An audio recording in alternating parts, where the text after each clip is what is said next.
অতীতেও আমরা বড় বড় চাকরির ঘোষণা শুনেছি, কিন্তু বাস্তবে বেড়েছে অনানুষ্ঠানিক কাজ, যেখানে আয় কম, নিরাপত্তা নেই, ভবিষ্যৎ অনিশ্চিত। তাই প্রশ্নটা এখন আর কে কত চাকরির কথা বলছে সেটাই আটকে নেই। প্রশ্নটা হলো, এই পরিকল্পনাগুলো কতটা বাস্তবসম্মত, কতটা সময়ভিত্তিক, কতটা জবাবদিহিমূলক। বাংলাদেশে এখন সবচেয়ে বেশি উচ্চারিত একটা শব্দ চাকরি, আর সবচেয়ে বেশি শোনা যায় একটা বাক্য, চাকরি নেই। ডিগ্রি আছে, পরীক্ষা দেওয়া আছে, ইন্টারভিউ দেওয়া আছে, তবুও চাকরি নেই। সরকারি জরিপ বলছে দেশে এখন প্রায় ২৭ লাখ মানুষ বেকার। এই সংখ্যা শুধু বড় নয়, এটা বাড়ছেও। আর এই বেকারদের বড় অংশই তরুণ, বিশেষ করে শিক্ষিত তরুণ। ১৫ থেকে ২৯ বছর বয়সী প্রায় ৮৫ লাখ তরুণ আজ এমন এক অবস্থায় আছে। একটা পুরো প্রজন্ম যেন থেমে আছে অপেক্ষায়, অনিশ্চয়তায়।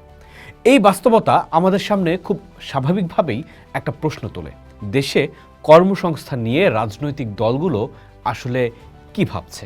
কর্মসংস্থান এখন অর্থনীতির কোনো সংখ্যা নয়, এটা সামাজিক স্থিতিশীলতার প্রশ্ন, এটা ভবিষ্যৎ প্রজন্মের প্রশ্ন।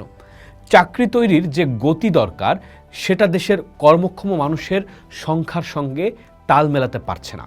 অর্থনীতিবিদরা বলছেন, উচ্চ মূল্যস্ফীতি, বিনিয়োগের স্থবিরতা আর শিল্পে বৈচিত্র্যের অভাব, এই তিনটি বিষয় একসঙ্গে চাকরির বাজারকে চাপে ফেলছে। এই চাপটা সবচেয়ে বেশি পড়ছে তরুণদের ওপর। দ্য ডেইলি স্টারের এক প্রতিবেদনে বলা হয়েছে, দেশে প্রায় ৯ লাখ স্নাতক ও উচ্চশিক্ষিত তরুণ এখনও চাকরির বাইরে রয়েছে। এটা শুধু চাকরি না পাওয়ার গল্প না, এটা দেখায় আমাদের শিক্ষা ব্যবস্থায় আর কর্মক্ষেত্রের মধ্যে কতটা গভীর বিচ্ছিন্নতা তৈরি হয়েছে। তাহলে রাজনৈতিক দলগুলো কর্মসংস্থান নিয়ে কি বলছে? বিএনপি বলছে, কর্মসংস্থান তাদের এবারের নির্বাচনের অন্যতম মূল অগ্রাধিকার। তারা এসএমই, ব্লু ইকোনমি, কৃষিপণ্য প্রক্রিয়াজাতকরণ ও আইসিটি খাতে ব্যাপক নতুন চাকরির সুযোগ তৈরি করতে চায়। তথ্য প্রযুক্তি, ই কমার্স, কৃত্রিম বুদ্ধিমত্তা, সাইবার নিরাপত্তা, গেমিং ও স্টার্টআপ খাতকে তারা কর্মসংস্থানের প্রধান উৎস হিসেবে দেখছে। একই সঙ্গে বিদেশি শ্রমবাজারে নতুন সুযোগ তৈরি করে দক্ষতা উন্নয়নের মাধ্যমে আরও বেশি তরুণকে প্রবাসে কর্মসংস্থানে পাঠানোর কথাও বলছে বিএনপি। দেশের প্রতিটি জেলায় স্কিল আপগ্রেডেশন প্রোগ্রাম চালুর প্রতিশ্রুতি আছে, যাতে তরুণরা শুধু সার্টিফিকেট নয়, বাস্তব বাজারে কাজে লাগে এমন দক্ষতা অর্জন করতে পারে।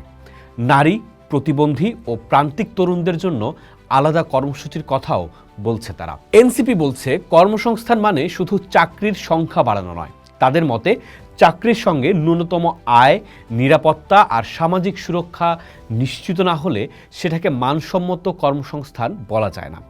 এই কারণে তারা প্রতি ঘন্টায় ১০০ টাকা জাতীয় ন্যূনতম মজুরি নির্ধারণের প্রস্তাব দিয়েছে। শ্রমিকদের জন্য নিরাপত্তা বীমা ও পেনশন স্কিমের কথাও বলছে তারা। এসএমই, নারী ও তরুণ উদ্যোক্তাদের জন্য ক্যাশ ফ্লো ভিত্তিক ঋণ এবং ১০,০০০ কোটি টাকার উদ্যোক্তা তহবিল গঠনের কথাও এনসিপির পরিকল্পনায় আছে। এনসিপি জানিয়েছে, আগামী ৫ বছরে তারা ১ কোটি মানসম্মত কর্মসংস্থান সৃষ্টি করতে চায় এবং প্রতি বছর ১৫ লাখ দক্ষ শ্রমিক বিদেশে পাঠানোর লক্ষ্য নিয়েছে তারা। অন্যদিকে জামায়াত ইসলামী কর্মসংস্থান ও অর্থনীতিকে তাদের রাজনৈতিক কর্মসূচির কেন্দ্রীয় জায়গায় রেখেছে। পলিসি সামিট 2026-এ তারা জানিয়েছে, দুর্নীতির বিরুদ্ধে জিরো টলারেন্স, কর ও ভ্যাট ধীরে ধীরে কমানো এবং ব্যবসা বান্ধব পরিবেশ তৈরির মাধ্যমে অর্থনীতিকে চাঙ্গা করা হবে। বন্ধ কারখানাগুলো পাবলিক প্রাইভেট পার্টনারশিপের মাধ্যমে চালু করা, শ্রমিকদের মালিকানার অংশ দেয়া, যুবকদের জন্য আলাদা মন্ত্রণালয়, ইউথ টেক ল্যাব,